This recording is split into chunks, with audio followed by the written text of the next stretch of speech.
Ky ulliri ka 40 vjet. Nuk është krahasitur kur siç duhet. Dhe çdo vit prodhon aq pak sa nuk ja vlen as të mblidhen frutat. Pronari i tij, një burr nga Berati, më shkroi vitin e kaluar. Thoshte, babai im e mbolli këtë ulliri. Nuk dua ta pres. Por nuk di çfarë i bëj. Çdo vit i njëjta degë të vjetra, pak fruta, shumë zhgënjim, sot do t'i japim përgjigje.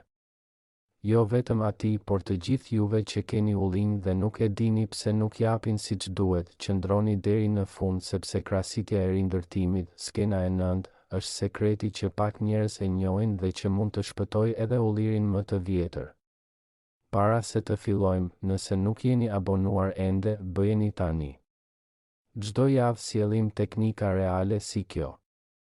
Para se të flasim për problemet, duhet të kuptoni diçka për ullirin që e bën krejtësisht të ndryshëm nga çdo pemë tjetër frutore. Ulliri, Olea europaea, është një nga pemët më të vjetra në botë. Ulliri i Shën Nikolës në Kret ka mbi 2000 vjet dhe vazhdon të prodhojë. Kjo nuk është legjend, është fakt i dokumentuar shkencërisht, por kjo rezistencë e jashtëzakonshme ka një anë tjetër që shumë kopshtar nuk e dinë. Ulliri është pemë shumë e ngadalë. Rritet ngadalë, piqet ngadalë dhe reagjon ngadalë ndaj çdo ndryshimi. Kur ndryshoni diçka tek ulliri sot, efektet nuk shfaqen menjëherë. Shfaqen pas 6 deri 18 muajsh. Kjo i bën shumë kopshtar të mendojnë se asgjë nuk po funksionon dhe braktisin kujdesin. Gabim fatal. Ulliri po punon ngadalë por me siguri. Duhen nerva të hekurit dhe durim. Ulliri ka gjithashtu nevojë për të ftohtë gjatë dimrit, të quajtur vernalizim. Temperaturat në 7 gradë për disa javë aktivizojnë sythat e luleve. Pa të ftohtë të mjaftueshëm dimëror, ulliri nuk lulëzon siç duhet. Kjo shpjegon pse ulliri rritet kaq mirë në Shqipëri dhe pse nuk prodhon në klimat tropikale. Ky është informacioni më i rëndësishëm i gjithë videos dhe ai që shumica e kopshtarëve nuk e din fare. Ulliri prodhon vetëm në drurin e vitit të kaluar. Jo në drurin e ri të vitit aktual.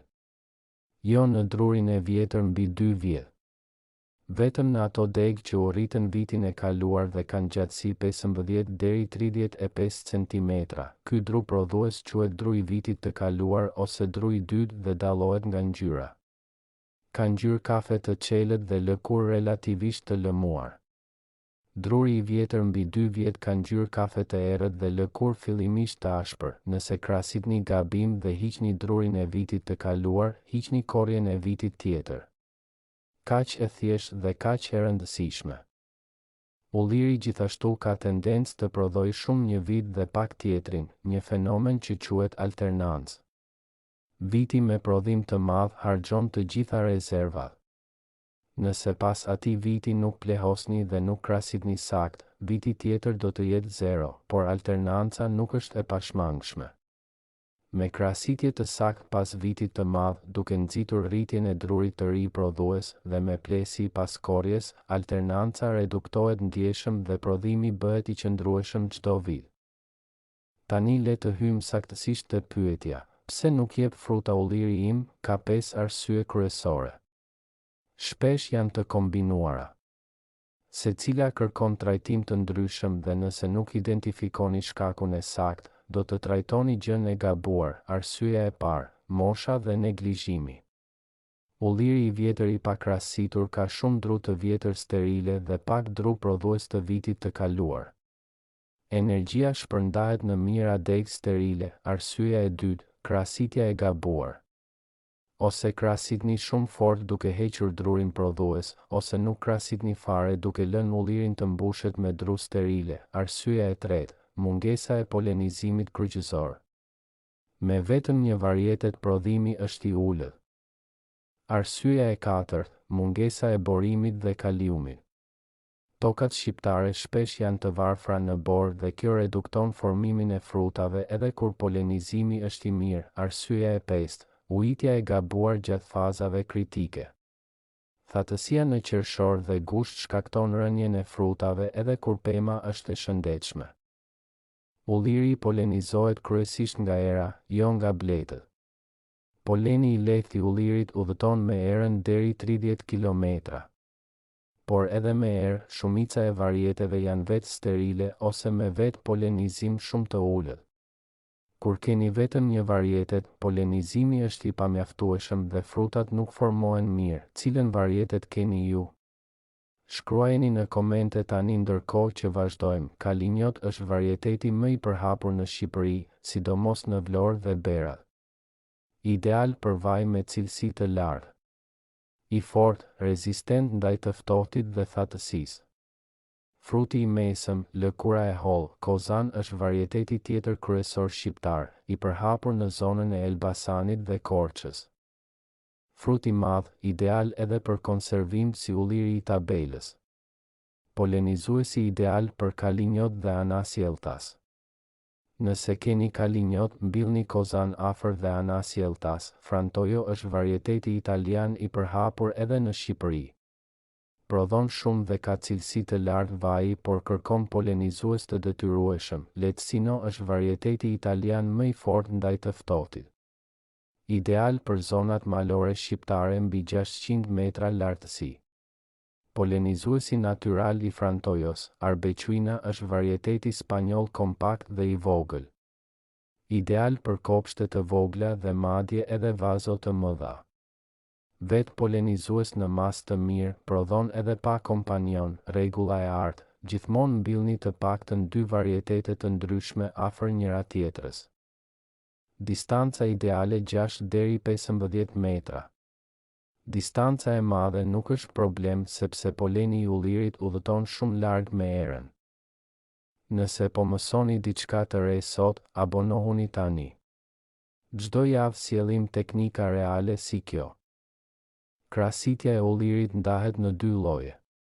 Krahasitja e mirëmbajtjes për ullirin e shëndetshëm dhe krahasitja e rindërtimit për ullirin e vjetër dhe të neglizhuar. Kur krahasitet, periudha ideale është fundi i dimrit, shkurti dhe marsi, para fillimit të rritjes së re pranverore, por pas kalimit të rrezikut të ngricave të forta. Kur mos krahasitni ullirin në vjesht ose ver të vonë.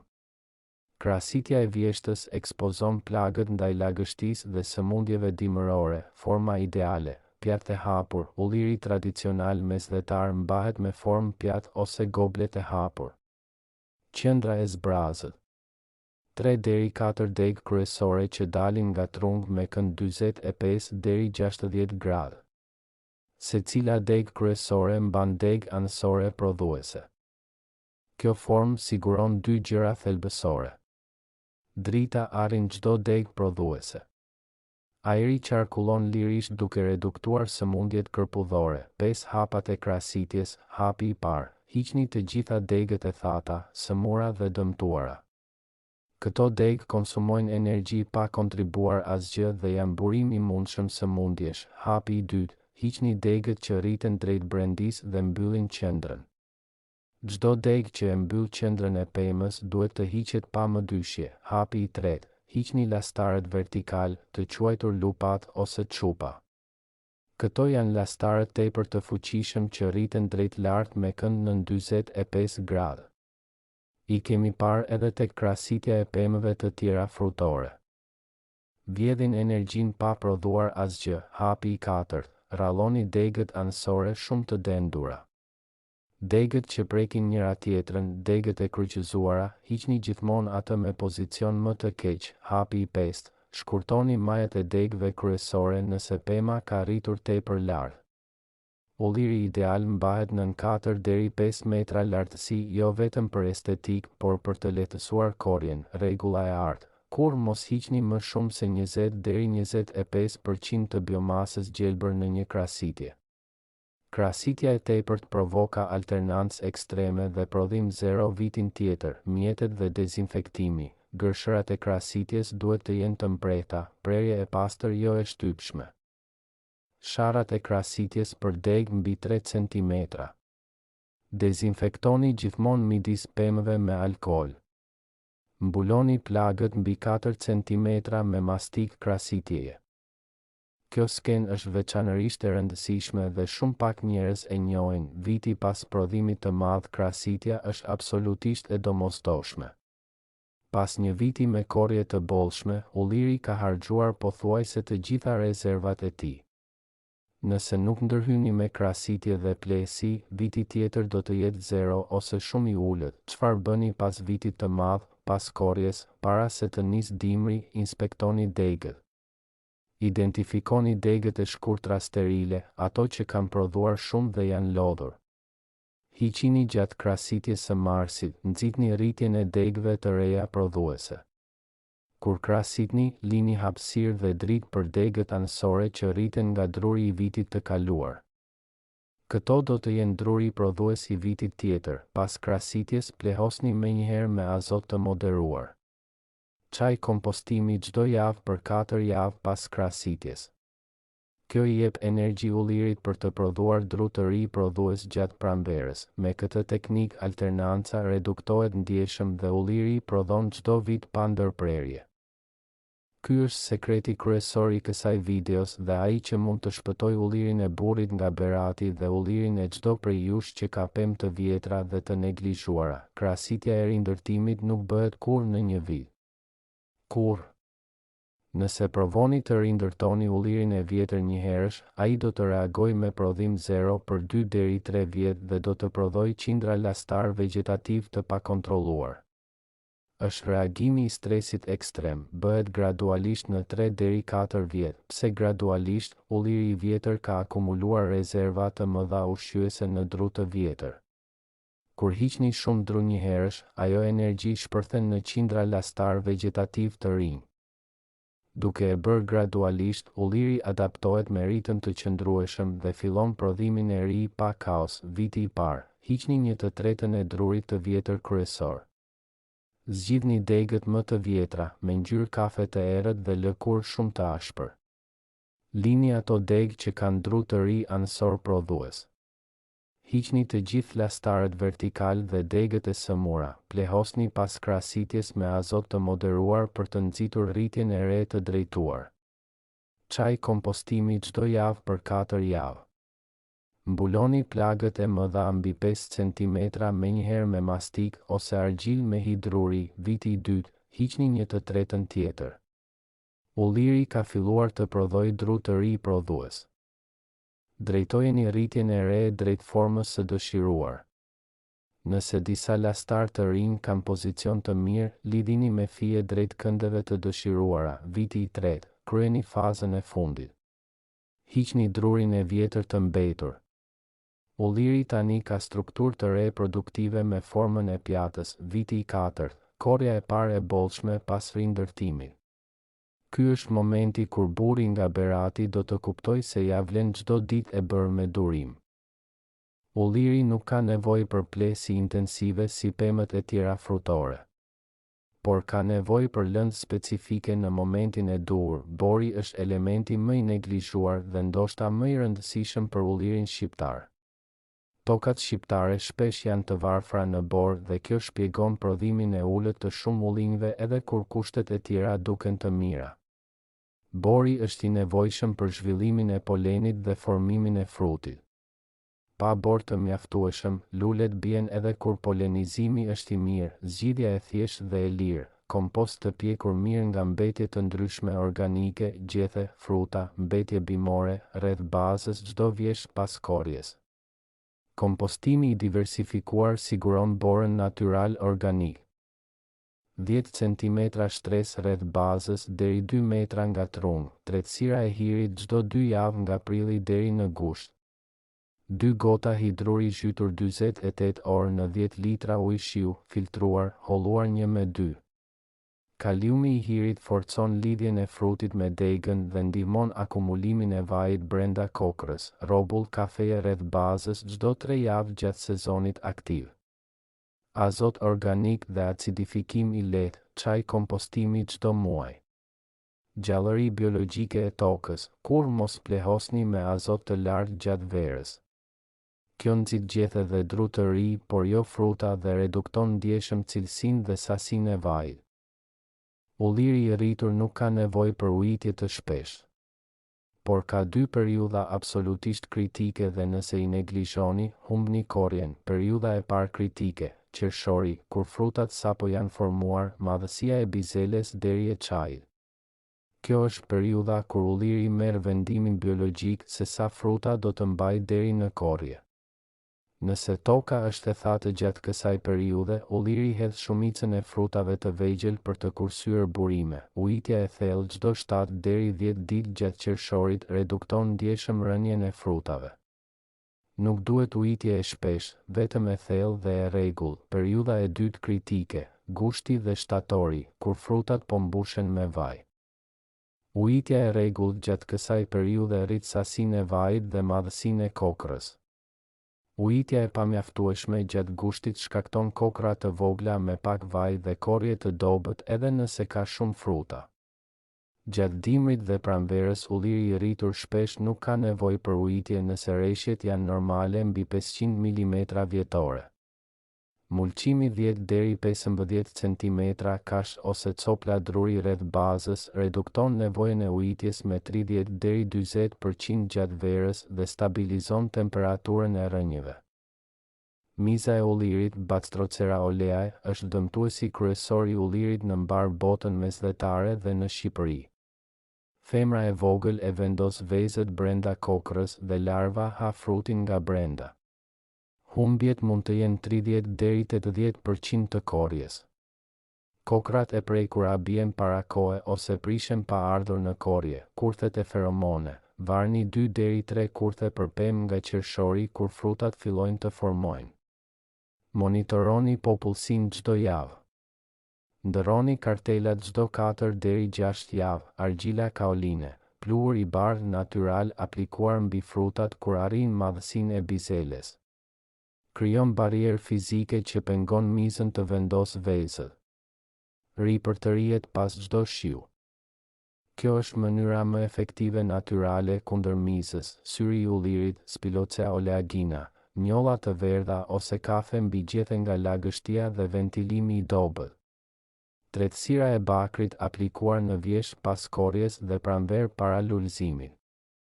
Krasitja e mirë me qendër të hapur redukton rrezikun ndjeshëm, ciklops i ullirit, Colomerus olearius, deformim lulesh dhe pamje argjend e gjetheve. Shufur herët në pranverë kur temperaturat kalojnë 18 gradë, verticillium, vyshkje e papritur e degëve me gjethe të tharë të bashkangjitura, e quajtur flamurim. Nuk ka kur. Hiqni degët e prekura menjëherë, dezinfektoni mjetet dhe djegni materialin e hequr larg pemës.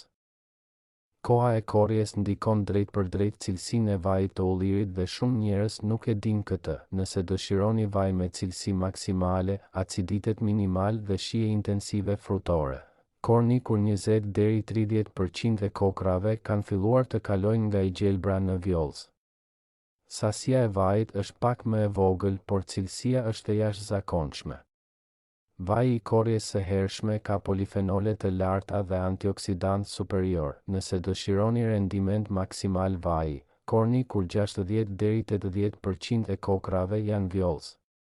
Sasi maksimale vaji, por cilësia është pak më e ulët. Nëse dëshironi ullim tavoline, korni kur kokrat janë plotësisht të gjelbra ose plotësisht të zeza sipas varietetit dhe metodës së konservimit. Si korren sakt, metoda tradicionale me shtiza të buta ose me dorë është më e butë për frutat dhe degët prodhuese. Nuk dëmton drurin e vitit aktual dhe ruan prodhimin e vitit tjetër, kur mos tundni pemën me forcë. Tundja shkakton dëmtime në degët prodhuese, thyrje të sythave dhe ul korrjen e vitit tjetër. Shtrojeni rrjet nën pemë para se të filloni. Mos lini frutat e rënë në tokë shumë ditë, pas korrjes çoni ullinit në mulli brenda 24 orësh. Çdo orë vonesë rrit aciditetin dhe ul cilësinë e vajit duke lejuar fermentimin e kokrave. Janari dhe shkurti, pushimi dimëror. Planifikoni krasitjen. Inspektoni degët. Blini mjetet nëse nevojiten. Marsi, krasitja kryesore e mirëmbajtjes ose vazhdimi i vitit të rindërtimit. Dezinfektoni mjetet. Mbuloni plagët e mëdha. Plehosni pas krahasitjes, prilli dhe maji, lulëzimi. Tretësira e hirit çdo 2 javë. Vendosni kurthet e feromone kundër mizës. Ujitja e parë nëse pranvera është e thatë, qershori, frutat sapo formuar. Ujitja kritike e parë çdo 7 deri 10 ditë. Tretësira e hirit vazhdon. Aplikoni argjil kaoline nëse miza është aktive, korriku dhe gushti, frutat po rriten dhe mbushen me vaj. Ujitja kritike e dytë. Ripërtërini argjilën kaoline pas shirave. Shtatori, frutat po piqen. Reduktoni ujitjen. Vëzhgoni ngjyrën e kokrave. Përgatitni mjetet e korrjes, tetori dhe nëntori, korrja sipas qëllimit. Pas korrjes kompost rreth bazës dhe tretësira bakri si parandalim i syrit të ullirit, dhjetori, pushimi. Planifikoni krahasitjen e vitit tjetër. Burri nga Berati me ullirin e babait do të duhet durim. 3 deri 4 vjet rindërtim gradual. Por pas atyre viteve, ai ulliri 40 vjeçar do të prodhoj si kur ishte i ri, sepse ulliri nuk harron. Çdo krahasitje e saktë, çdo plesi e duhur, çdo ujitje në momentin e duhur reflektohet 6 deri 18 muaj më vonë me prodhim që nuk e prisni. Ulliri është pemë e durimtarëve. Dhe shpërblen durimtarët me vaj të artë dhe me korrje që mbajnë mend kujdesin e duhur. Shkruani në komente moshën e ullirit tuaj, sa vjet pa krahasitur dhe sa prodhon tani. E lexoj çdo koment dhe mund t'ju ndihmoj të diagnostikoni saktësisht çfarë i mungon ullirit tuaj. Nëse ky video ju ndihmoi, jepni like dhe ndajeni me dikë që ka ullin dhe nuk di çfarë i bëj. Shihemi javën tjetër në kopshti i agimit. Mirupafshim.